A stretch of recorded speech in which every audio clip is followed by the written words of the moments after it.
Từ nhỏ là anh đã cao rồi ha. Thời này em mấy tuổi? 3 tuổi thì phải. Đầu anh bự, bắp chuối bự. Sao nhìn được hay quá vậy, anh còn không có biết luôn. Em nhìn cái phần thịt nào của anh dôi ra là em nhìn được thôi à. Mũi bự, mắt hiếp. Tấm hình của em thì má phính. Không biết giờ lớn thì còn hay không. Đâu đó nó cũng còn á anh. Lông mày thưa. Thì không biết bây giờ là có, bây giờ chắc là cũng có in ấn rồi á. Xăm hình này nọ, không biết em có. Không, em là 100% tự nhiên. ba má đẻ em sao là em sử dụng vậy á. Tấm này dễ thương. Hồi xưa siêu âm em ra là tại vì ba má đẻ 2 đứa con trai, cho nên là rất là thích cái đứa cuối cùng là con gái. Xong rồi lúc má em siêu âm em là siêu âm ra con gái luôn. Là má em vui lắm, mua đồ con gái, con nít quá trời đất luôn. Xong rồi đẻ ra là đứa con trai đó anh. Nhưng mà lớn lên đâu đó thì cũng là vậy. Cho nên em thấy siêu âm hồi xưa nó chính xác. Trần gian mấy ai cho tình yêu mà buồn phí hoài. Hãy học trò đi trước khi nhận lại hết tình yêu như ý thao. Hãy bấm đăng ký để xem những chương trình mới nhất của Dustin on the Go. Xin chào tất cả mọi người, mình là Giang, mình là chuyên viên tiếp thị và năm nay mình 27 tuổi. Sở thích của Giang thì đi tập gym, ăn uống, đánh đàn. Tính cách của Giang khá là gần gũi, nói hơi nhiều, hay mơ mộng. Sẽ không có rõ là mình sẽ thích cái gì, cả thèm chóng chán. Giang có một cái câu châm ngôn, hồi xưa coi phim TVB Xe Duyên á, thì nó có cái nói một cái câu đó là thiên lý nhân duyên nhất tuyến khiên. Phàm tất cả các sự việc diễn ra trên đời á, thì nó đều có một cái nguyên do của nó. Giống như hai người nếu mà quen nhau thì sẽ có một cái sợi dây hồng á, nói hai người lại với nhau. Mình thì có một cái này thì nó không phải là cái tật nữa. Cái tật thì có thể sửa được, nhưng mà cái này nó thiên về cái nết rồi. Đó là mình hay viết sai chính tả. Mình có thể viết 10 câu nhưng mà 9 câu là viết sai chính tả hết. Bạn bè của mình á, mà biết cái tật này của mình á, thì họ sẽ có xu hướng là họ đọc những cái câu, những cái chữ của mình viết rõ hơn. Cho nên cái việc mà người ta tiếp xúc với cái thông điệp của mình muốn truyền tải á, nó nhiều hơn so với một người bình thường. Và thứ hai là nếu mà người ta thật sự mà người ta thương mình đó, người ta thân với mình đó, thì người ta mới chỉnh lỗi, chỉnh lưng, sửa lưng cho mình. Thì đó là hai cái lý do mà Giang nghĩ là rất là tích cực cho cái việc mà Giang sai chính tả. Giang thì come out rồi, cho nên là bạn partner của Giang á, thì cũng sẽ có giới tính giống Giang luôn. Ẵm được Giang, cao hơn Giang một cái đầu về nghĩa đen lẫn nghĩa bóng. Nếu mà được á, thì Giang hy vọng là cái người partner đó của Giang sẽ giống như là những cái mảnh ghép, ghép đi những cái khuyết điểm của Giang.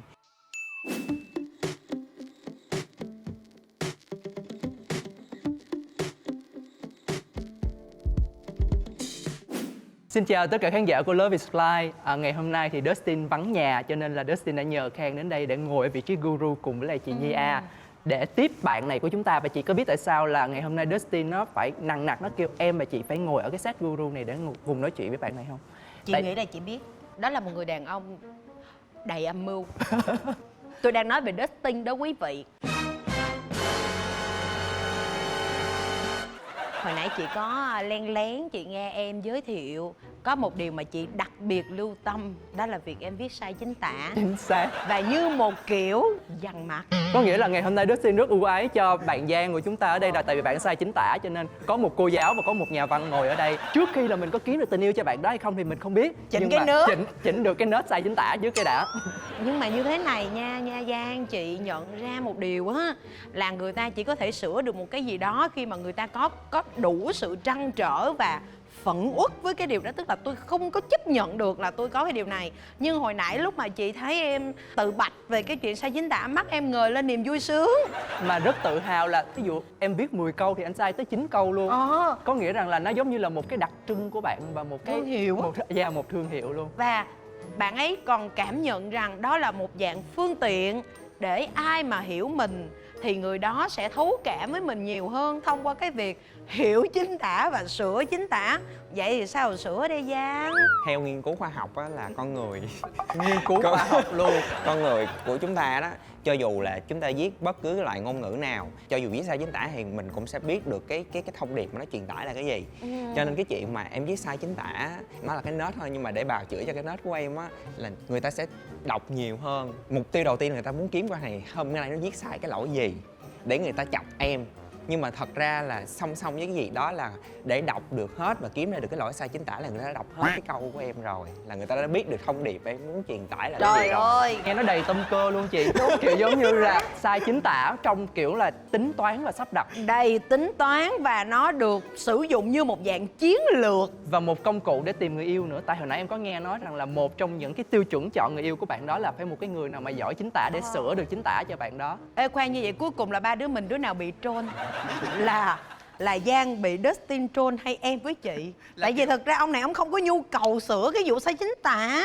Ông Không, chỉ không muốn đi là- kiếm một cái người mà thấu cảm, có nghĩa là đọc hết những gì ông đó viết mà thôi. Đúng rồi. Đúng rồi, thiệt sự là về sau khi mà em dòm lại cái Facebook của em á, tất cả content của em á là được rất là nhiều người đọc, mà người ta đọc là người ta vô Chỉ để sửa chỉ chính để tả. sửa chính tả thôi. Nhưng mà rất là hay đó là nhờ người ta đọc như vậy, người ta đọc hết nguyên một cái bài văn dài thiệt dài của em luôn, sửa 1000 bấy bá và lỗi chính tả hết trơn. Vậy thì cho anh Khang tạm gọi là tạm suy diễn một tí đi. Với cái Dạ. tính cách đó của Giang thì chắc là trong tình yêu Giang sẽ là một cái người rất là thích người khác hiểu mình khi mà mình chưa nói ra, và mình muốn người kia phải hiểu được trong lòng mình đang nghĩ gì. Dạ, đúng rồi. Tự chung lại là ông này chỉ có một cái từ khóa dành cho ông này thôi, nâng đỡ. Ông thích sự nâng đỡ, nâng đỡ từ việc ông diễn đạt vấn đề cho đến cả nghĩa đen về mặt vật lý luôn. Đó là ông đang tìm một người có thể ẵm được ổng nữa mà. Thấy dễ thương lắm chị. Kiểu giống như mình thấy là đây là một con người họ xác định rõ được luôn là họ đang tìm kiếm gì ở cái người họ muốn hẹn hò sắp tới. Vậy thì mối quan hệ gần đây nhất của bạn đã cách bao lâu rồi? Mối quan hệ gần đây nhất mà chính thức luôn á thì chắc 3 năm. Cái lý do của cái lần trước mà chúng ta dừng lại cái mối tình đó là gì? Anh không ẵm được em. Ông giỡn thôi. Mối tình trước á là sở dĩ mà không có thành á là bởi vì em chú tâm vào công việc nhiều quá. 2016 á là cái năm mà em làm nhiều hơn là em sống. Dạ. Khi mà em làm như vậy á, thì vô tình tạo ra một cái bức tường vô hình cho cái bạn nam đó. Lúc nào bạn cũng phải cố gắng là bạn phải được hoặc hơn em. Trong một mối quan hệ thì em sẽ là vai được cần được bảo vệ, nhưng mà cái miệng của em thì lúc nào em cũng nói là không, em không có cần anh phải quan tâm chăm sóc em, nhưng mà thật ra mà nói trong bụng em nói là anh mà không quan tâm chăm sóc em thử đi, em bỏ anh.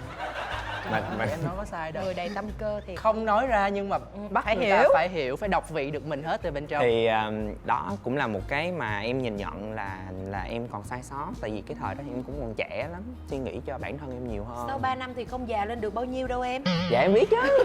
Nhưng mà cái nết con nít của em bây giờ thì Nó em đã nghĩ là đỡ. nó đỡ hơn, em tiết chế được một chút xíu về cái phương diện mà em đi làm. Giờ thì em sống nhiều hơn là em đi làm. Và mình quyết định là nếu như có cái gì vướng mắc thì mình sẽ nói, mình sẽ chọn cách là cũng bộc lộ chút đỉnh, chứ cũng không có im lặng để rồi bên kia tự hiểu và Dạ, người ta đúng hiểu rồi. trong hoang hoải mơ hồ vô định, đúng không? Và người ta rời đi với một cái tâm lý là chắc tại mình không ẵm được nó cho nên nó bỏ mình, chứ không phải là tại vì mình có lỗi gì hết nữa. Nghi lắm. Giỡn thôi, nhưng mà thật ra thì hồi nãy bạn có nói là sau 3 năm thì bạn lớn lên được một tí.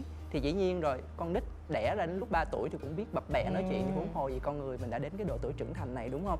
Vậy thì cho Khang hỏi thăm là bây giờ nếu mà so với mình của thời gian trước thì bạn nghĩ là nếu mà sắp tới mình có một mối quan hệ thì những điểm nào mình sẽ cải thiện được so với những điều mà mình đã không làm tốt được ở mối quan hệ trước? Em sẽ chậm hơn, tại vì em có một cái tật là mỗi lần mà em mà quen ai á là em sẽ bắt đầu tính coi ok, kỷ niệm 1 tháng mình sẽ làm cái gì, kỷ niệm 3 tháng mình làm cái gì, kỷ niệm năm mình làm cái gì.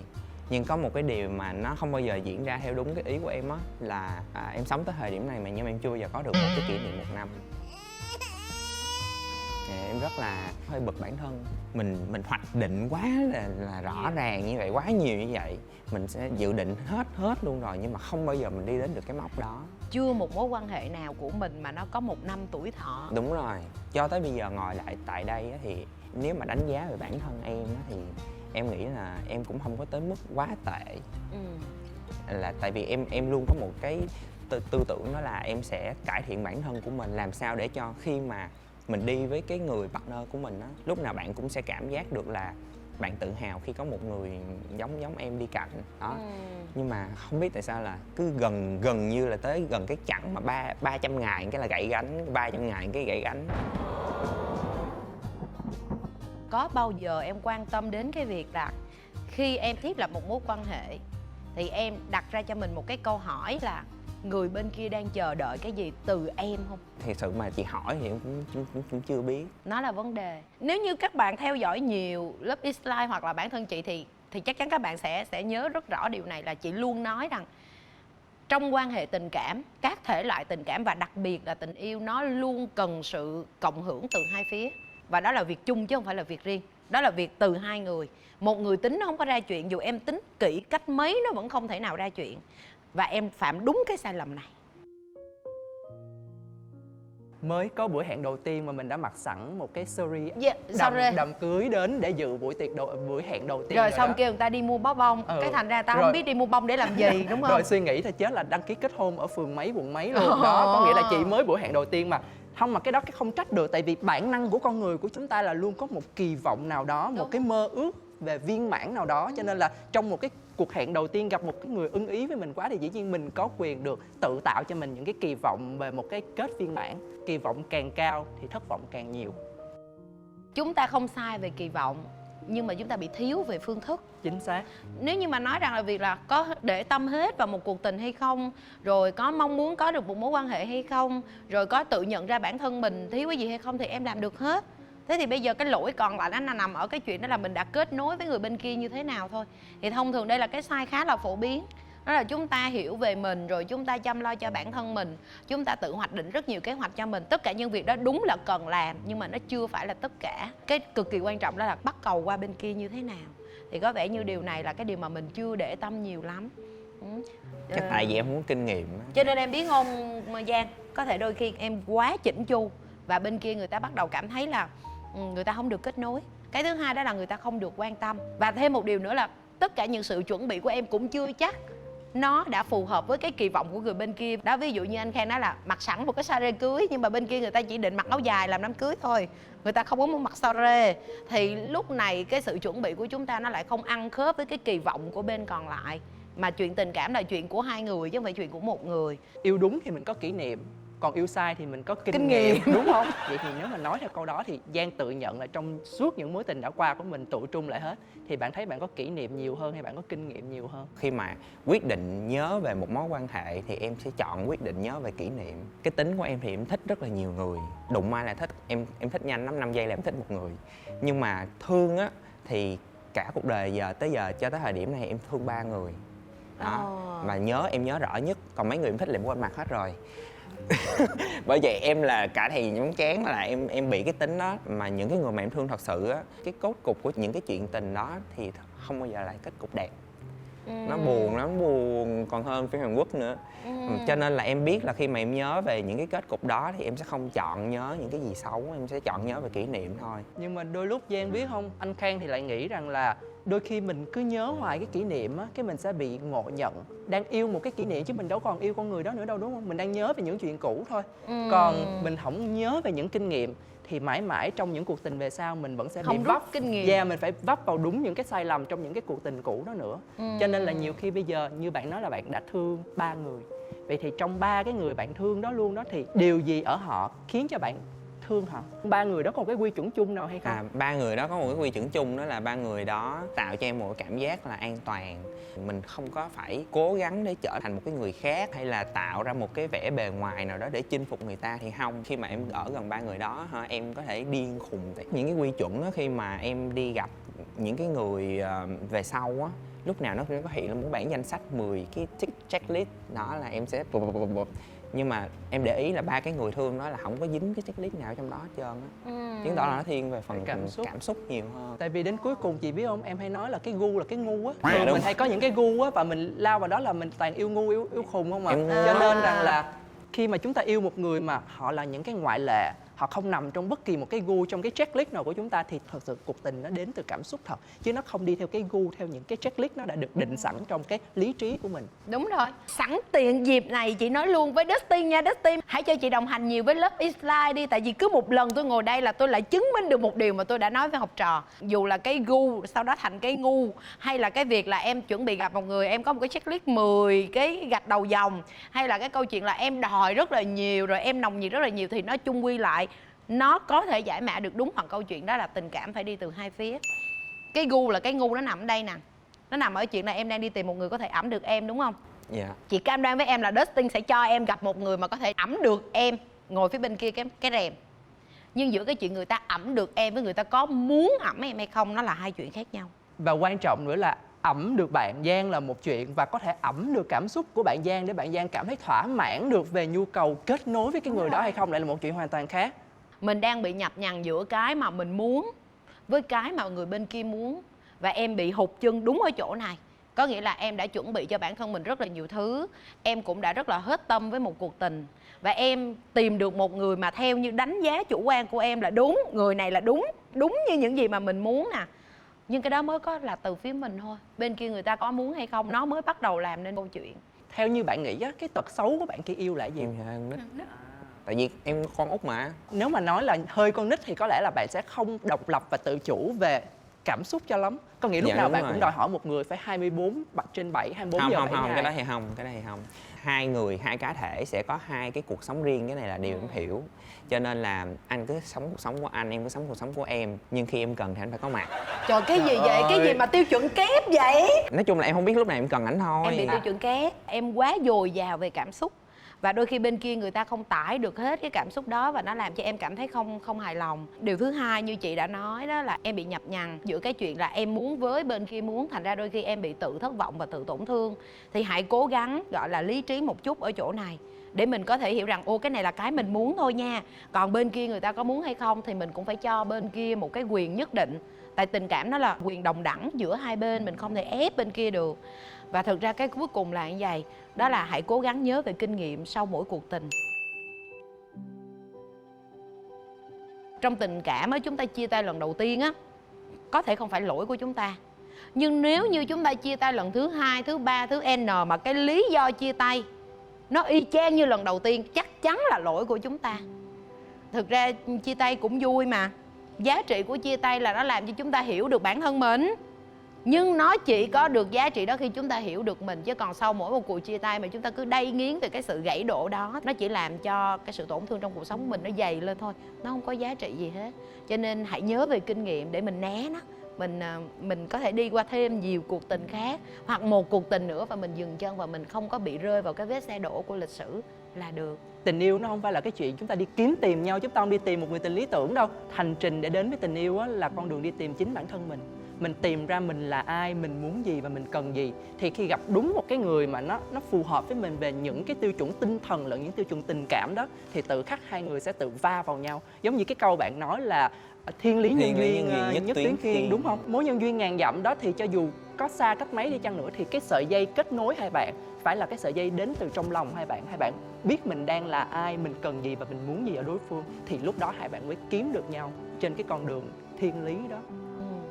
Thực ra lời cuối cùng mà chị muốn nhắn với Giang chỉ đơn giản thôi. Đừng quên tình cảm là chuyện của hai người. Nó không phải là chuyện của một mình. Chúng ta không tự xoay chuyển càn khôn được. Còn trong cái kho dữ liệu, chị mơ hồ nhận ra có một người cao hơn em một cái đầu, cả nghĩa đen lẫn nghĩa bóng. Người đó có khả năng ẵm được em. Còn chuyện người ta có muốn ẵm em hay không phụ thuộc rất nhiều vào em. Dạ rồi, cảm ơn chị. Cảm ơn anh. Hành trình để đến với tình yêu á, là con đường đi tìm chính bản thân mình. Mình tìm ra mình là ai, mình muốn gì và mình cần gì. Đừng quên tình cảm là chuyện của hai người.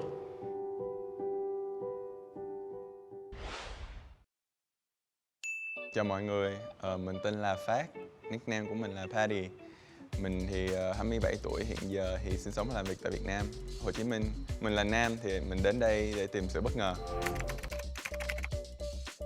Tính cách của mình thì chắc cũng không khó lắm đâu. Mình thì cũng dễ tính, đôi khi cũng chỉnh chu, có hơi lạ lùng một xíu, tùy theo cảm xúc, thời tiết này nọ. Mình thì khá là open, nhưng mà cách nhìn nhận của mình về mọi thứ thì lại bị ngược lại, bị conservative một xíu về một số điều trong cuộc sống. Tại do mình lớn lên thì trong một cái gia đình khá là bảo thủ, không bảo thủ lắm nhưng mà cũng bảo thủ so với lại nhiều phương diện khác. Sau đấy thì mình có đi du học một thời gian thì mình cũng tập được cái tính thoáng hơn một xíu, nhưng mà do về công việc, về môi trường công việc làm việc thì cái sự bảo thủ đó vẫn còn đâu đó trong mình. Mà cũng có thể thấy qua theo cái cách mà mình đang mặc đồ hay là mình nói chuyện. Sở thích thì mình cũng thích nhiều thứ lắm. Hồi trước khi mà mình còn có điều kiện á, thì mình thích bơi, mình thích học nhảy về contemporary, chạy bộ với cycling nữa. Nhưng mà do về khối lượng công việc hiện giờ của mình đang có thì những cái đó bị giới hạn được đi một xíu. Thì cái sở thích lại chuyển qua là đi ra những cái chỗ nào đấy xa thành phố một xíu. Đến với chương trình Love is Blind thì mình cũng rất là open. Thường thì mình thích những bạn rất là độc lập, tự chủ tài chính và tự chủ về mặt cảm xúc.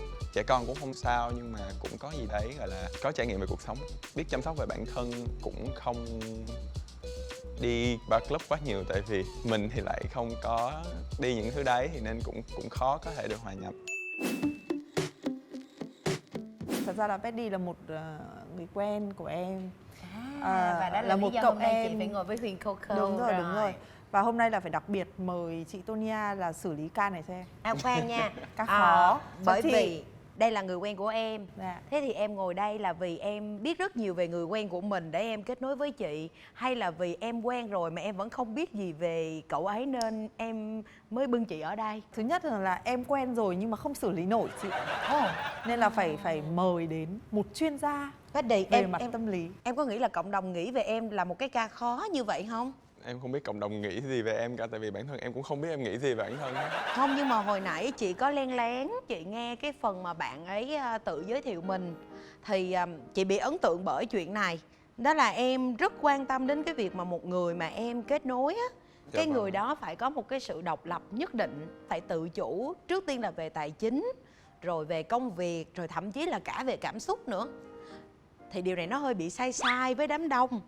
Nó sai ở chỗ này nè, đó là khi mà người ta kết nối với một ai đó, đặc biệt là về quan hệ tình cảm nha, chúng ta rất là kỳ vọng là người bên kia phải phụ thuộc một mức độ nhất định để chi, để mình còn được thể hiện. Người ta phải có cái cần, đúng không chị? Đúng rồi. Người ta phải cần nhau trong cuộc sống. Nhưng mà độc lập quá thì nó lại trở thành hai cá thể riêng biệt, nó thiếu đi chất xúc tác trong vòng tình cảm. Chính xác. Và một điều đặc biệt nữa chị là từ lúc mà em bắt đầu biết Petty đến thời điểm này, em chưa bao giờ nhìn thấy Petty yêu. Với em thì Petty là một chàng trai rất giỏi. Đầu tiên là phải dùng rất là giỏi, rất là thông minh và rất chăm chỉ. Đã rất nhiều lần em đã phải nói rằng là dừng bớt lại những cái công việc để mình cũng có thể có thêm những trải nghiệm và cũng có thể tự cải thiện về mặt tinh thần rồi rất nhiều cái, nhưng mà rất là cầu tiến trong công việc, rất là chuyên tâm vào những vấn đề đấy. Nên đôi khi em cảm giác như là những cái vấn đề đó nó ảnh hưởng trực tiếp lên cái đời sống tình cảm. Nãy giờ em có hình dung rằng là cái người mà Huyền đang mô tả là em không? Dạ, chính xác, hơn 100% hơn em tưởng tượng. Hơn 100% luôn, có nghĩa là có một vài chục % mà thực ra bản thân em cũng chưa nhận diện được mình. Em cũng biết nhưng mà tại vì bản thân thường em hay từ chối à.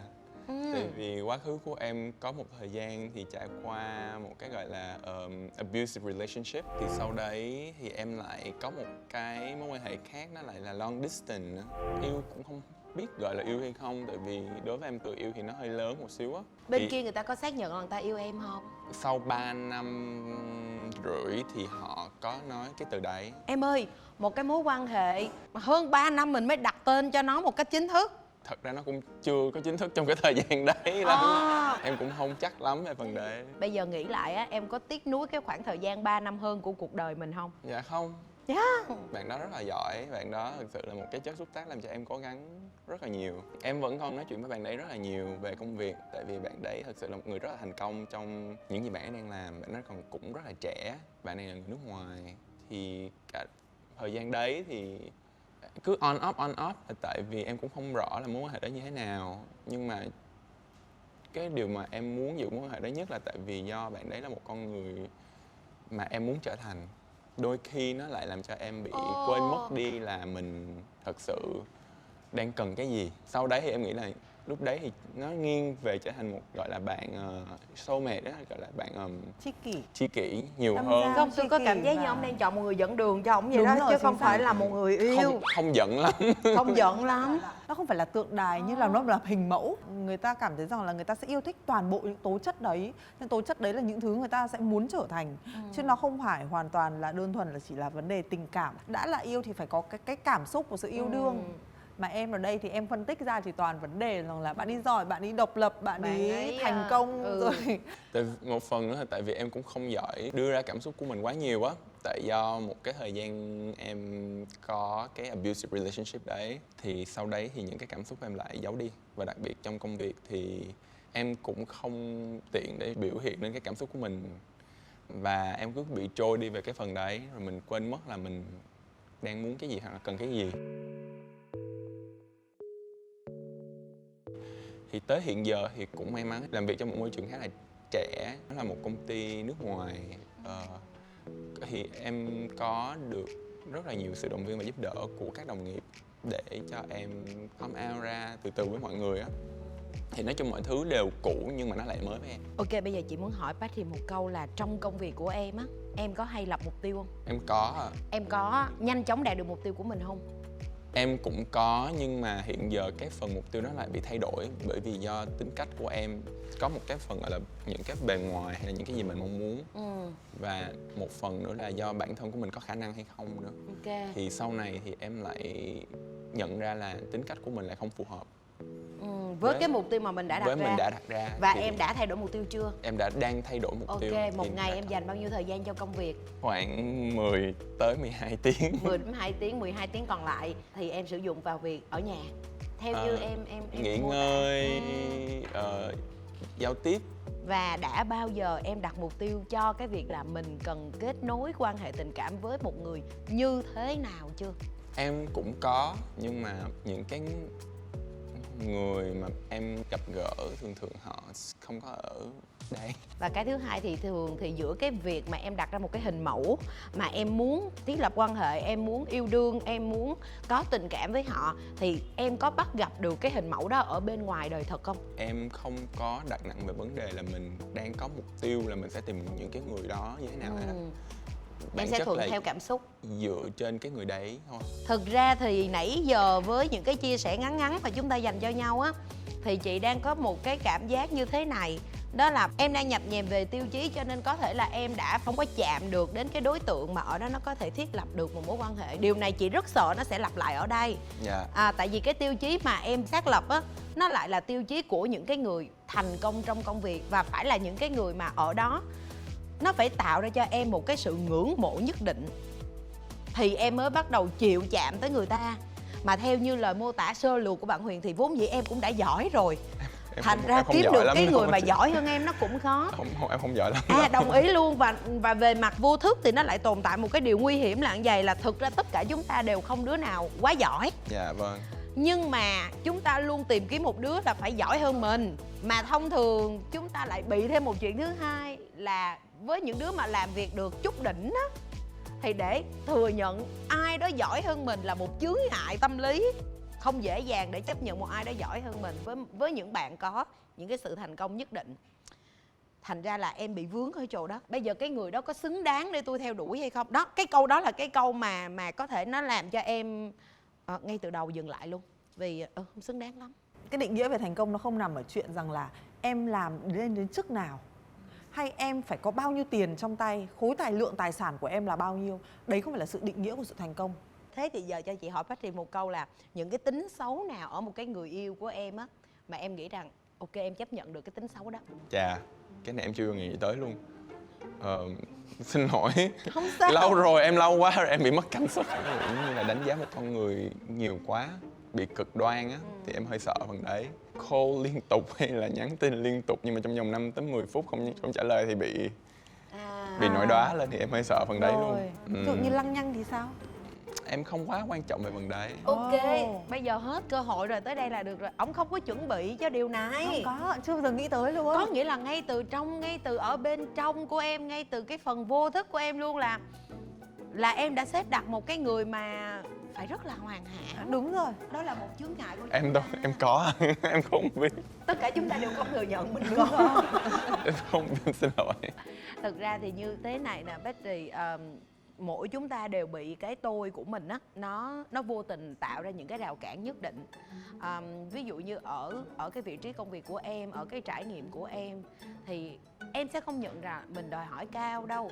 Nhưng mà thực sự thì với cái mức đòi hỏi đó mà để có thể có được một người đáp ứng thì thông thường nó quá hiếm. Và đó là lý do mà ngay những cái người tiếp xúc với em mỗi ngày như vậy nè, em lại không có thiết lập được quan hệ tình cảm với họ. Bởi vì nó vô tình đã bị em phân loại ngay từ rất sớm rồi, để em cảm thấy rằng là mình không nhất thiết là phải có quan hệ tình cảm với người này. Và điều đó cũng có thể lý giải là tại sao em lại có thể theo đuổi một cái mối quan hệ yêu xa mà trong vòng hơn 3 năm rưỡi mà lại là mối quan hệ chưa gọi tên chính thức. Người ta yêu xa mà người ta chỉ duy trì được khi nào khi hai bên phải rất là nồng cháy với nhau luôn, phải xác lập mục tiêu, phải thề non hẹn biển, phải trời ơi, phải rất là dữ dội. Còn đằng này tình như sương như khói vậy đó. Chị mà có khi nào nó là ở một cái trường hợp rằng là đôi khi ở cạnh nhau thì chưa chắc đã được 3 năm, nhưng vì yêu xa, nhưng đấy là hình mẫu mình chọn nên là Đúng. mình cứ theo đuổi một thứ không có thật. chính xác, có thể là 3 năm hơn đó mà cái mối tình của em nó tồn tại được như vậy là bởi vì đơn giản thôi là tại vì em chưa có tiếp xúc một cách sát sườn với người ta, cho nên em không nhận ra những cái điều mà nó rất là trần tục ở cái người đó, một cái điều mà Trần con trục. người nào cũng có hết, đúng không? Như vậy thì thực ra có vẻ như cái chướng ngại của em là bởi vì em đi tìm hình mẫu hoàn hảo á, Patty. Và vấn đề là cái hình mẫu hoàn hảo mà em đặt ra á, đôi khi em lại cũng chưa chắc em đã yêu thích nó đến thế đâu. Chị thì chị nghĩ như vậy. Cái hình mẫu đấy chị cảm giác nó giống như một đối tác.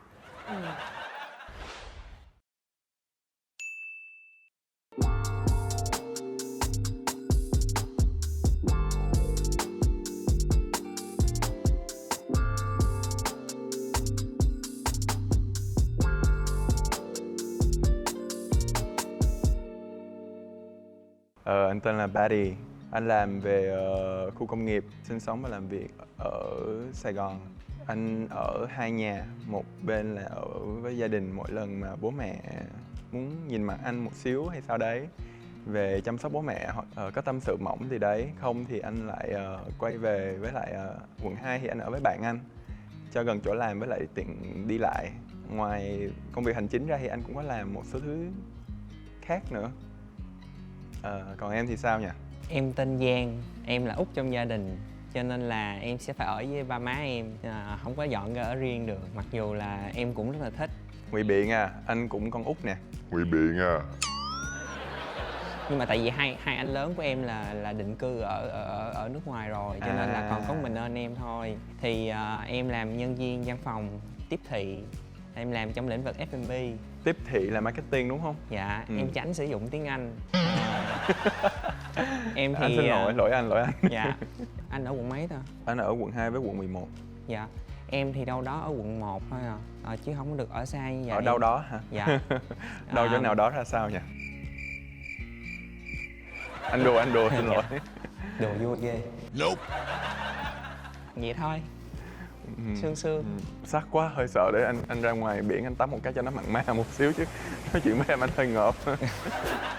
Và đây là Paloma, được làm từ tequila Jose Cuervo và grapefruit lemonade từ Thomas Henry. Mời em nha. Dạ ok anh. Chứ rồi không biết uống giờ sao. Đùa thiệt nha. Buổi hẹn lý tưởng mà bạn mong muốn sẽ diễn ra như thế nào?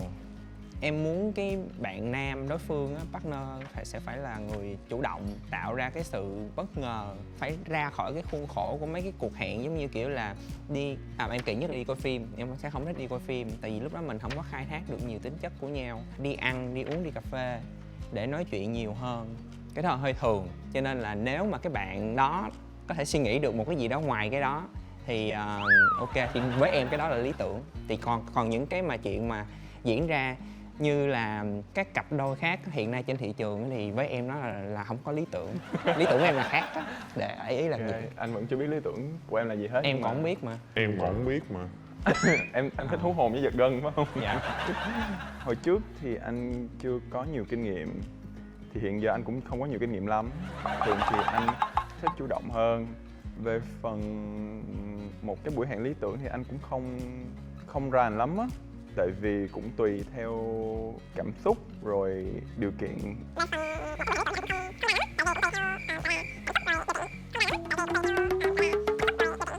Không, mấy mình vô thân bài đi anh. Rồi Thôi em mở bài ok. hơi vòng mở chứ bài, không giống em. rồi vô thân bài đi. Ừ. Bây giờ ví dụ đi, anh quen cái bạn đó Nguyễn Văn A, rồi giờ anh dắt bạn đó đi đâu vào cái ngày hẹn đầu tiên của hai đứa? Chắc là lên sông Sài Gòn ngồi ngắm cảnh cũng được, ngồi nhìn cái cầu mà bắt giữa bên quận Bình Thạnh với quận 2 là cầu gì ấy nhỉ? Em dở địa lý lắm anh. Cầu ánh sao hả? Cái này em đoán đại. Cầu ánh sao ở quận 7 lần. Mình nói để cho chương đi trình thấy- nó diễn biến tiếp á anh. Ừ. Cái trước mắt anh thấy mình hơi bị giật gân rồi đó. Gân anh nó giật hết nãy giờ rồi. Thì anh lúc nào cũng nghĩ là có khi nào mình có điều kiện mình dắt một bạn nào đấy ra ngồi ăn bánh tráng trộn rồi ngồi bệt xuống đất rồi uống coca hay xì tin dâu gì đấy, tại vì cả cuộc đời anh thì nó làm việc nó hơi bị nghiêm túc quá. Cái đó nó nghe hơi trung học phổ thông á anh. Anh phổ thông mà anh cơ sở lắm.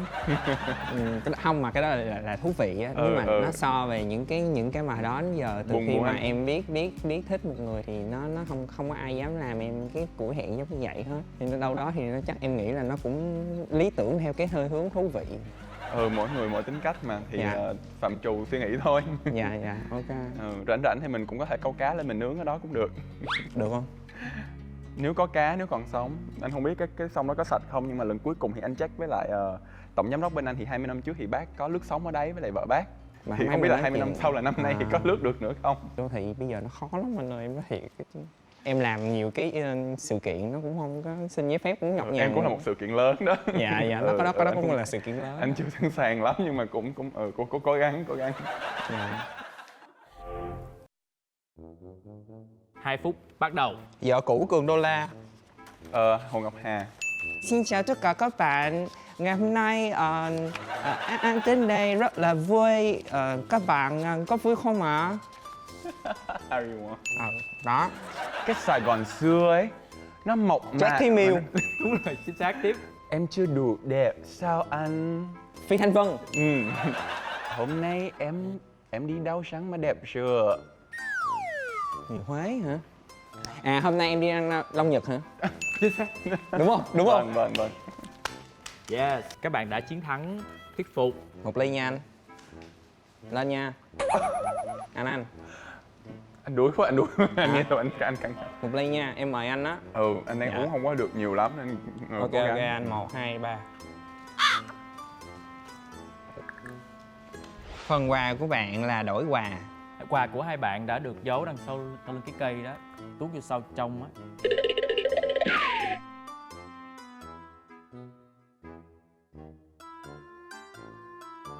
Kính gửi người lạ.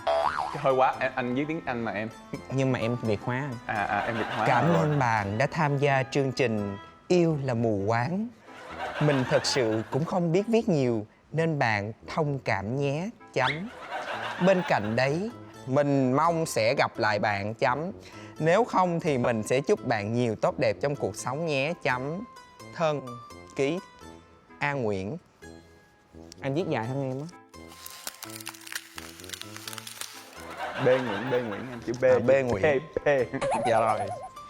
Anh viết dài hơn em á. Anh thấy anh là con người dài dòng giống như cái mở bài hồi nãy vậy đó em. Một hộp macaron với lại một chai siro hả? Siro hả anh? Chai đấy là chai nước trái cây lên men của bên anh làm. Còn cái bánh này là thật ra bạn anh là chủ của tiệm này. Dạ. Ivoa thì anh rất là thích. Anh đọc cái của em đi. Đây là đồ của em ha. Dạ. Cái con này anh cũng có thấy rồi. Mấy bạn ở cùng nhà cũng có cái này nhưng mà anh không biết nó là cái gì hết. Anh đang nói cái con ở trên cái Cái áo. quà, cái áo đúng không? Trừ khi em có con khác ở đây nhưng Dạ. mà anh chỉ thấy con này thôi. Ủa anh không nói cái bịch hả? Giới thiệu với anh luôn, cái bịch đó là một trong những cái thương hiệu nhà hàng của em đang làm. Còn cái áo á thì là xin lỗi mọi người, 5 phút quảng cáo. Gần nhà anh luôn. Dạ, quận 2, Thảo Điền. Nhà anh không có gần quận 2 lắm, anh không sang như vậy em, anh ở chỗ Vậy hả? hơi cụ bơ một xíu. Nhưng mà tụi em có free delivery trong khu vực quận nhà anh đó. Vậy Nhưng mà thôi. không, mình trở về con món quà đi anh. Cái áo này là một lần em đi du lịch thì em có mua. Nhưng mà không biết trời xui đất khiến làm sao thì lại mua quá cỡ. Em thì bận size S, nhưng mà không biết là lại thích cái kiểu mà chắc quay về thập niên 90 xưa là bận cái áo kiểu thùng thình á. Nhưng mà khi mà mua rồi thì phát hiện ra là nó không có phải là của mình. Cho nên em nguyện là em để đó để em tặng cho một người nào hữu duyên. Rất là cái cảm áo ơn đó là em. hơn em 2 size luôn á. Nếu mà không có phải là size của anh á thì có duyên thì mình cùng nhau đi đổi. Đổi được không ta? Chắc không sao em, chắc anh nghĩ là chắc vừa. Vừa. Anh chỉ sợ vừa hay là chật. Một trong hai. Vừa. tin em đi, không vừa thì cũng bó vào body, cũng đẹp mà anh. Em chưa biết anh là ai nhưng mà em nghĩ là nếu mà anh bận lên á thì sẽ dễ thương. Chắc Trẻ đi được 5 tuổi. Cảm ơn em. Dạ. Anh đọc nốt của em nhé. Dạ. Nếu có duyên thì lần sau sẽ là lần em giặt cho anh chiếc áo thun này nhé. Giang from Lip. Cái Lip này là Là công ty cái tên em chương hả? trình em. Dạ. Love is Blind, anh có tên công ty của em. Cảm ơn em nhiều. Miêu tả một ngày bình thường của bạn. Một ngày bình thường của anh sẽ là 7 giờ sáng dậy, sau đó tắt điện thoại một cái. 7 giờ 15 dậy tiếp, tắt thêm một cái nữa. 7 rưỡi dậy, tắt nhẹ một cái rồi 5 phút sau đi tắm. Chuẩn bị đâu đó tầm 20 phút, bắt đầu lựa áo rồi quên chìa khóa này nọ, tại vì đầu anh không nhớ gì hết á. Lúc nào cũng nơm nớp lo về công việc hết, nên thường thường không có nhớ những thứ xung quanh. Tới khoảng 8 giờ 5 gì đấy thì anh chạy đi làm. Rồi trong công việc của anh thì chỉ làm thôi. Lúc thì làm về chạy số, lúc thì làm về presentation, lúc thì chuẩn bị report, lúc rảnh hay là có bên những team khác kêu đi khách, hoặc là khách đây là kiểu gọi là client nha, chứ không phải là khách gì đâu ha. Khách hàng. Khách hàng, đúng rồi, khách hàng, anh xin lỗi. Dạ. Anh tệ quá, để anh học lại tiếng Việt một xíu. Không, mấy anh nói để em dịch cho. Vậy đi. Rồi anh đi side project là Đi khảo sát thị trường, đúng rồi, đi hả, tới thị trường. Rồi. Sau đấy khoảng tầm 5 rưỡi, dạo này anh về sớm hơn hồi trước là khoảng 7 giờ mới về, khoảng 5 rưỡi 6 giờ anh mới về.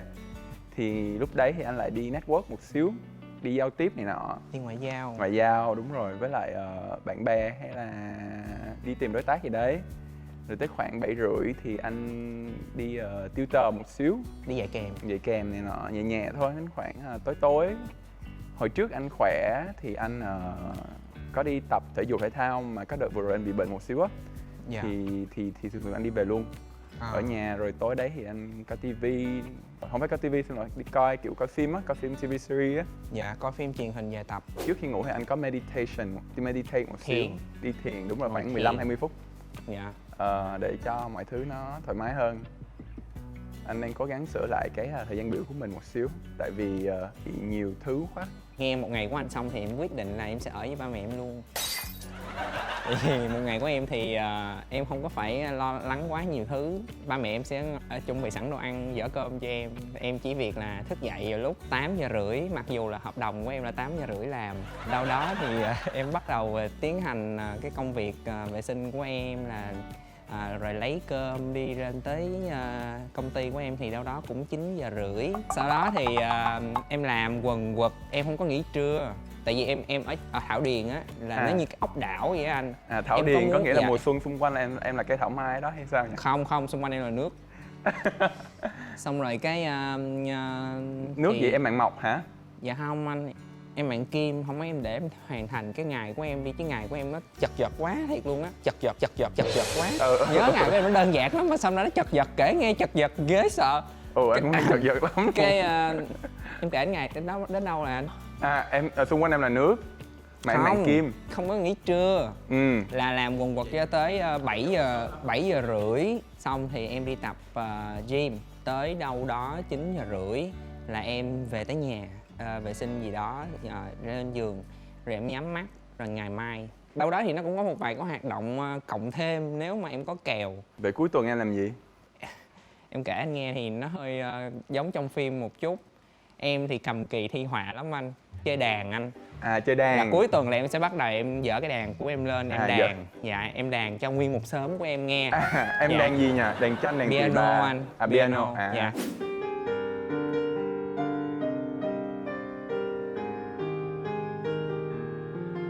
Mà xóm của em là chỉ thích cái khâu khi mà em học thuộc cái bài đó thôi. Còn cái khúc mà em tập cái bài đó là xóm em hoàn toàn không thích. Tại vì đờn gấp nhiều lắm. Thì sau khi mà em dành mấy tiếng đồng hồ em đờn xong á thì em bắt đầu em đi ăn trưa các kiểu, rồi đi tập gym, rồi đi về. Rồi chưa mình đang cầm thôi, mình còn Dạ. kỳ là kỳ cọ hay là kỳ? Là vẽ anh. Là vẽ là ngay cái khúc mà em đi ăn trưa đó. Đó, chứ tính là cách em bắt không có đầu kỳ đúng không? Kỳ ngày xưa là chơi cờ á, cờ tướng, cờ vua, cá ngựa, tiến lên sập xám, vậy là em chơi được hết. Em biết cách chơi hết. Vậy là Tết chắc Nhưng mà là em không ghiền nha, em biết cách chơi. Nhưng mà Vậy- Tết là dạ. chắc em hốt bạc nhiều ha? Không, em chơi chừng mực lắm anh ơi. Em bỏ 100.000 ra em chơi là hết 100.000 là em đứng lên em về. Đó, má em không có cho em chơi nhiều. Má nói chơi bán này nguy hiểm lắm. nhưng mà má em dạy hết, không biết người ta qua mặt mình đó, cho nên là kỳ là em bao hết đó. Rồi thi là làm thơ, thì lâu lâu thì rảnh thì chờ bạn bè tới hẹn giờ dễ thun thì em ngồi em làm thơ. Chữ động á hả em? Hay Không, thơ ở đây là em làm thơ đàng hoàng, thơ lục bát, rồi thơ thất ngôn tứ tuyệt. Em cũng có tản một vài vần thơ của em lên trên mạng á. Vậy chắc hồi trước em giỏi văn lắm ha? Không, em cực kỳ dốt văn, em dốt chính tả kinh khủng. Nhưng mà em làm thơ được. Ngày xưa họa là mình dùng bút chì mình vẽ đúng không anh? Còn bây giờ là em có thể dùng cái điện thoại của em chỉnh hình anh. Đó, là họa 4.0, thời 4.0 em có thể chỉnh hình làm video các kiểu trên cái điện thoại của em. Giống như là bóp bụng rồi kéo mặt rồi làm sáng da á hả? Anh nói nghe tiêu cực quá. Cái đó chỉ là cải thiện hình ảnh của mình bằng những cái ứng dụng hiện nay mình có thôi. Nói chung là chỉnh hình nhưng mà không qua dao kéo. Chỉnh hình một cách chỉnh chu á. Đơn giản mà, em thấy em đơn giản hơn chết. Trò chơi này là trò chơi thần giao cách cảm bằng hành động. Nếu các bạn tạo đúng 3 dáng thì các bạn thắng. Khoe chân dài 1, 2, 3. Ok, 1 điểm. Thủy thủ mặt trăng biến hình 1, 2, 3. Ủa khác nhau. Mất điểm. Không có nhớ thủy thủ mặt Không, trăng. em không nhớ nhỏ luôn. Con nhỏ đó nó Có nghĩa là 50% giống. Điệu múa thiên nga 1, 2, 3.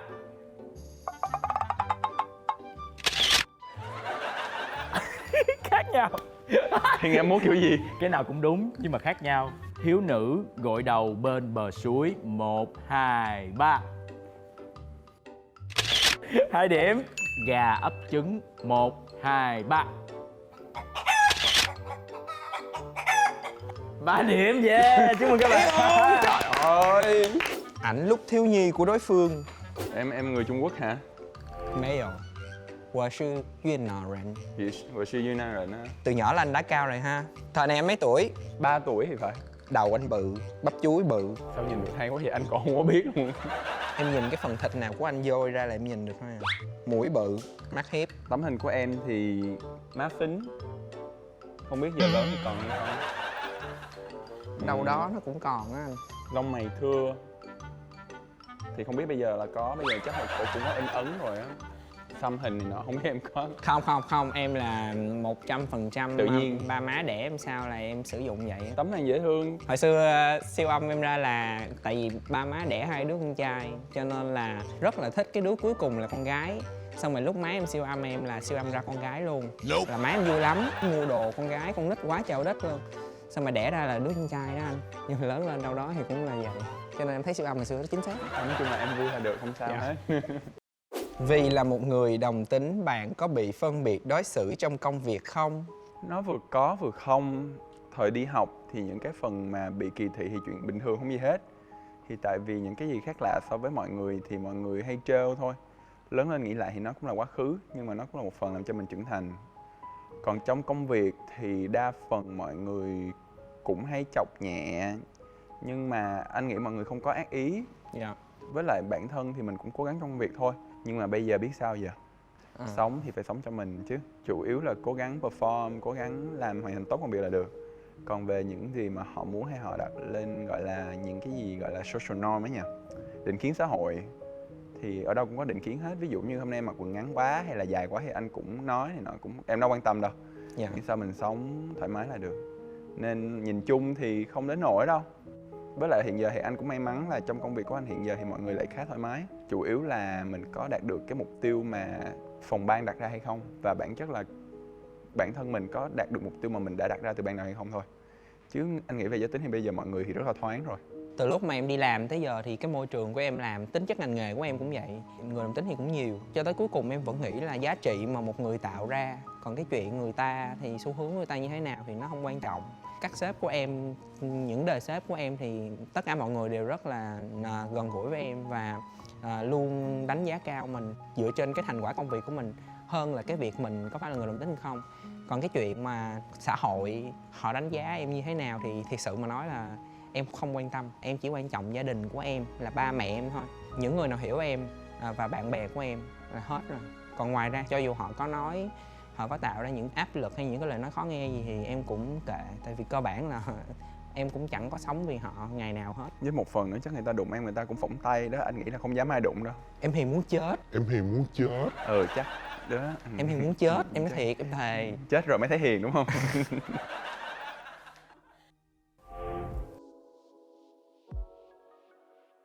Món đầu tiên. Ngực phụ nữ bự. Món mặn nha. Người ta dí như cái gì? Nhũ heo. Không, nghĩ sao mà người ta mang vũ heo lên chương trình. Món tiếp theo. Bánh bao.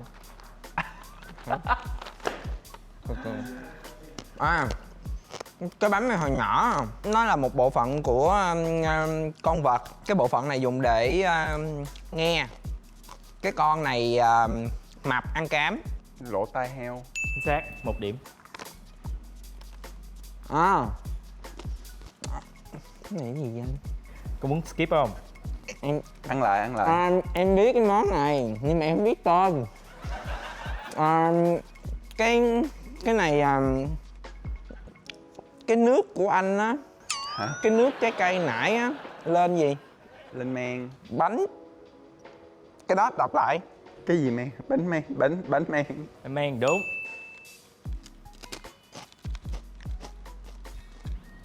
Trời ơi, mới ăn luôn. Hến trộn xúc. Bánh tráng. Không. Sai rồi, bye. Ủa hến trộn Trời xúc. ơi, bánh đa anh. Để đi học lại. Nữa. Dầu mỡ nữa. Bánh này chiên nhiều dầu lắm. Phồng tôm. Không. Anh bớt đi. Chừng nào mà em kêu anh nói á thì nó... Rồi cái này thơm nè.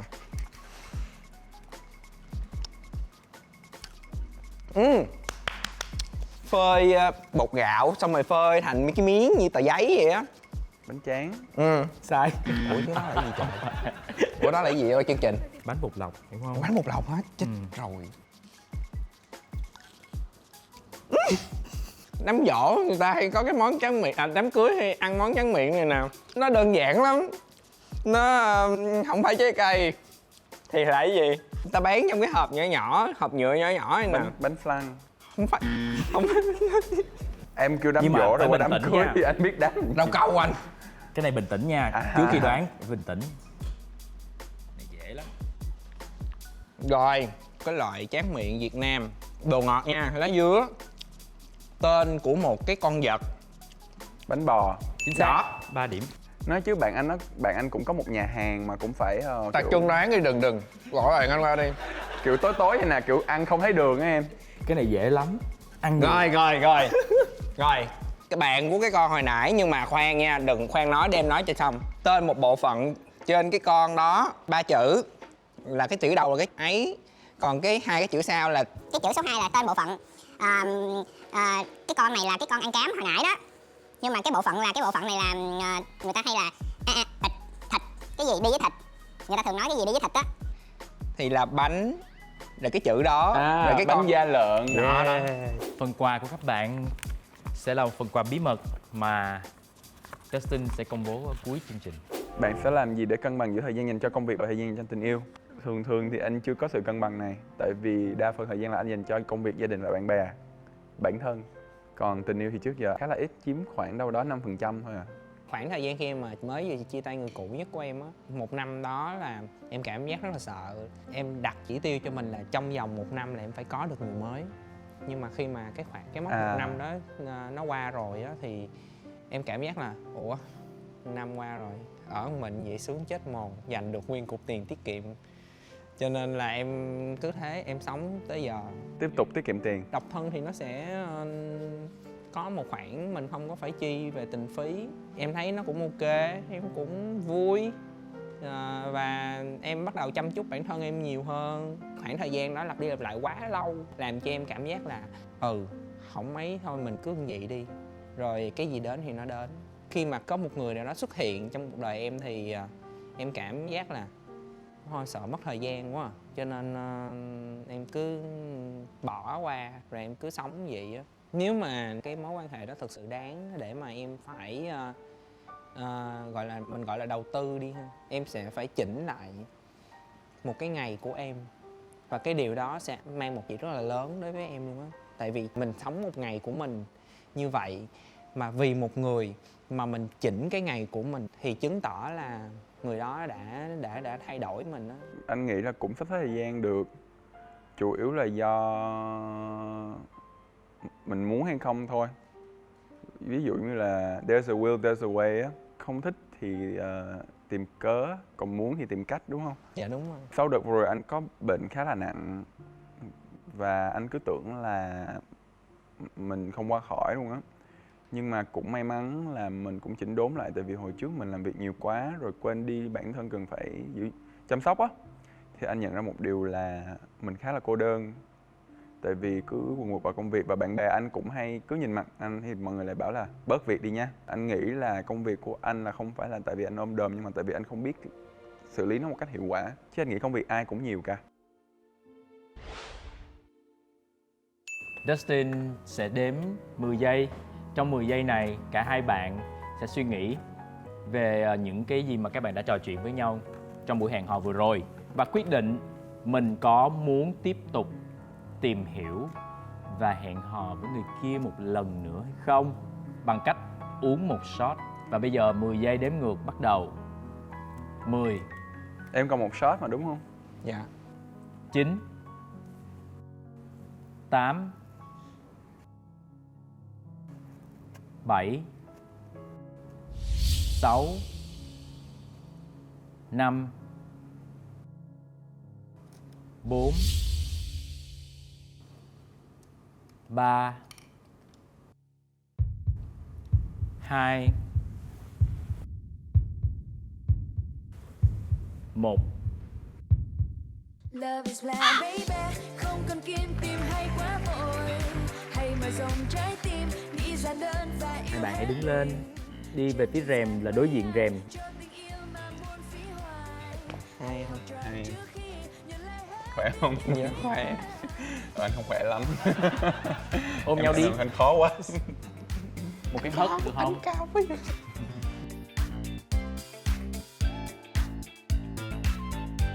Cũng thú vị khi mà nói chuyện với một người mà không nhìn thấy người đấy là ai. Anh Dustin kêu là em cứ thoải mái đi. Thì hôm nay là con người thật sự khác của em so với hàng ngày.